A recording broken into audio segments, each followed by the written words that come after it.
Well, for our lead story of China and Moscow being opposed on any new sanctions against Iran over Tehran's nuclear energy program, we're now going to be joined by Mohammad Marandi, professor of University of Tehran, joining us through satellite from Beirut. Mr. Marandi, thank you for joining us on World News. Russia and China have opposed new sanctions against Iran.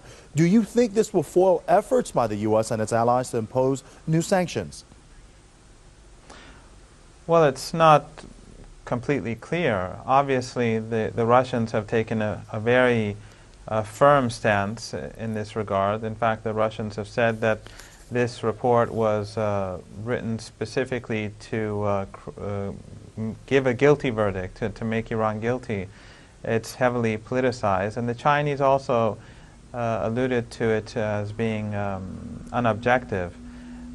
I think the most important thing is that already independent analysts, and not, for example, the mainstream Western media, which does nothing more than toe the line of Western governments, as we've seen clearly over the past few weeks, especially after the so-called assassination plot. But we see independent analysts already picking apart the claims made by the report. For example, the Russian scientist who allegedly came to Iran to help develop a nuclear trigger. It's become clear that he was in Iran to help in the nanotechnology field and to help develop nano diamonds for production.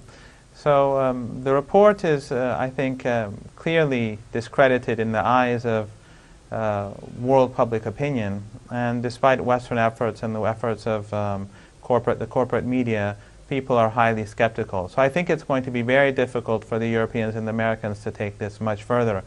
If they themselves try to impose extra sanctions, they really will not have much effect, because Iran has very little trade, almost no trade with the United States, and the Europeans are becoming less and less important to Iran as time goes by. And also, the IAEA says its latest Iran report is based on foreign spy agencies. What do you make of this? Well, it's not based on anything but U.S. and Israeli information, as it were.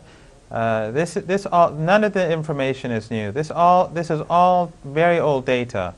This stems from a laptop, if you recall, that years back the Americans said they obtained, which contained information allegedly that showed Iran was developing a nuclear weapon. However, the Americans never allowed the IAEA to have the laptop. They never allowed the Iranians to have access to the electronic file. And the Iranians have said persistently that, okay, show this laptop to independent experts, computer experts. Have the IAEA have analysts to study the laptop itself to see if it is authentic or fraudulent. The Americans refused to do so, and that for the Iranians was evidence, clear evidence, that this was a fraud. In addition, the Iranians who did not have access to the laptop, they only viewed the documents on a screen. They showed how the documents were inconsistent.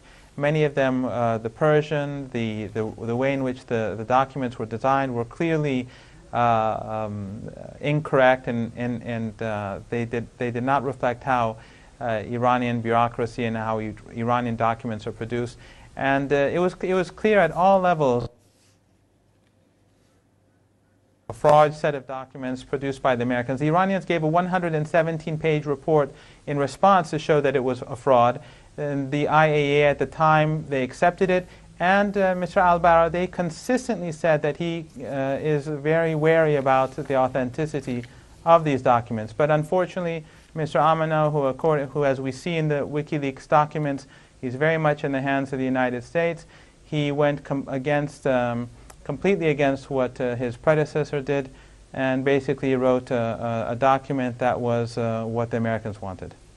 Very well, we'll leave it at that. Thank you, Mr. Marandi. Mohammad Marandi, professor of University of Tehran, joining us live from Beirut.